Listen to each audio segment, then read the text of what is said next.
I had several dreams that had this theme that other people are taken out of place, and now it's my turn to try and fulfill this job.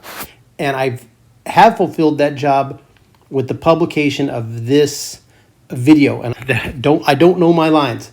The analogy is that I have a role to play. Like, that's the words in the dream, right? I go to this place. I see my old teacher from third grade, or she was like a fourth grade teacher in the next room, Mrs. Binghamton. I used to go there for reading, and she just really liked me, right? And she had this kind of frizzy hair, and she leaned forward just a little bit. All right, so those are important details. Actually, you're going to see why. So I go in, I sit down, and all this is important. This dream is already fulfilled, and it's all important. I sit down on the floor, and it's in the classroom, and they're all little children. So who sits on the floor in school? The kindergartners. The first graders have desks, right? But the kindergartners, the youngest children, the preschool, they sit on the floor, and they have nap time on towels and things like that. This is important, because I'm going to tell you why. There are some adults in the room, but mostly it's all children. And Mrs. Binghamton is up there. She is an adult as well. And some people are telling me that I'm here. So the class ends, and she asked me, she said, are you here to make an excuse to drop out of the play? So here in this dream again, other people have dropped out of the play, and now I'm coming in kind of last minute, and I'm thinking, I don't know my lines. And it was true. At this point, the night I had this dream, I understood that God was calling me to something. I didn't understand what it was, and I was praying, Lord, please show me, because I don't know what to say. And I was going to be doing a radio show soon, and I was like, what am I supposed to say? And this is the message that God was giving me. This and a message about Joel. When I go and this dream is fulfilled, one of the people that we meet in this church, he has many children, but the only one he has with him is an 18-year-old son named Joel.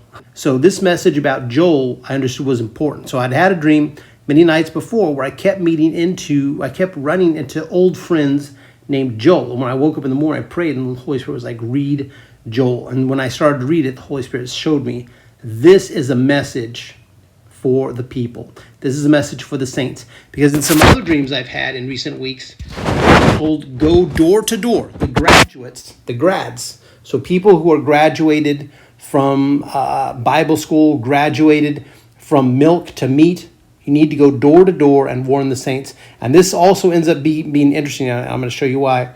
I asked, well, when is this play? Like, I don't even know when. They're like, there are 2 performances Friday and Saturday night. So this means 4 times I have to preach these lines. So I did it once at a church called Word of Life. And I was in that church because we were invited by this woman I'd never met. And when we met her, guess who she looks like? Mrs. Binghamton.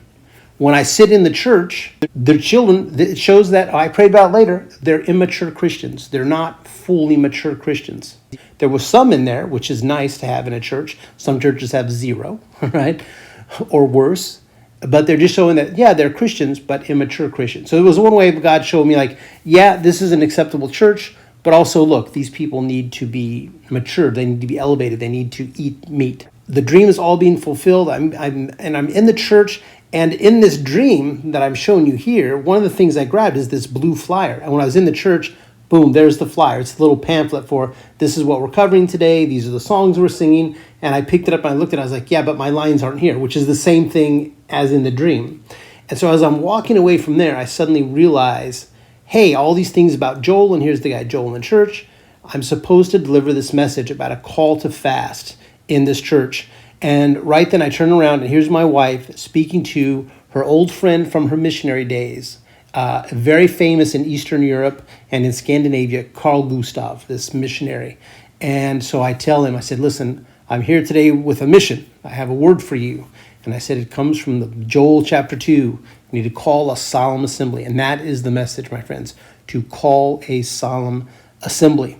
And so I delivered the message to him. The following Sunday, we went to a local church here in a small town. I delivered the message there. That's 2 performances, right? And then I went on to Omega Man Radio. I delivered that message. That's 3 performances.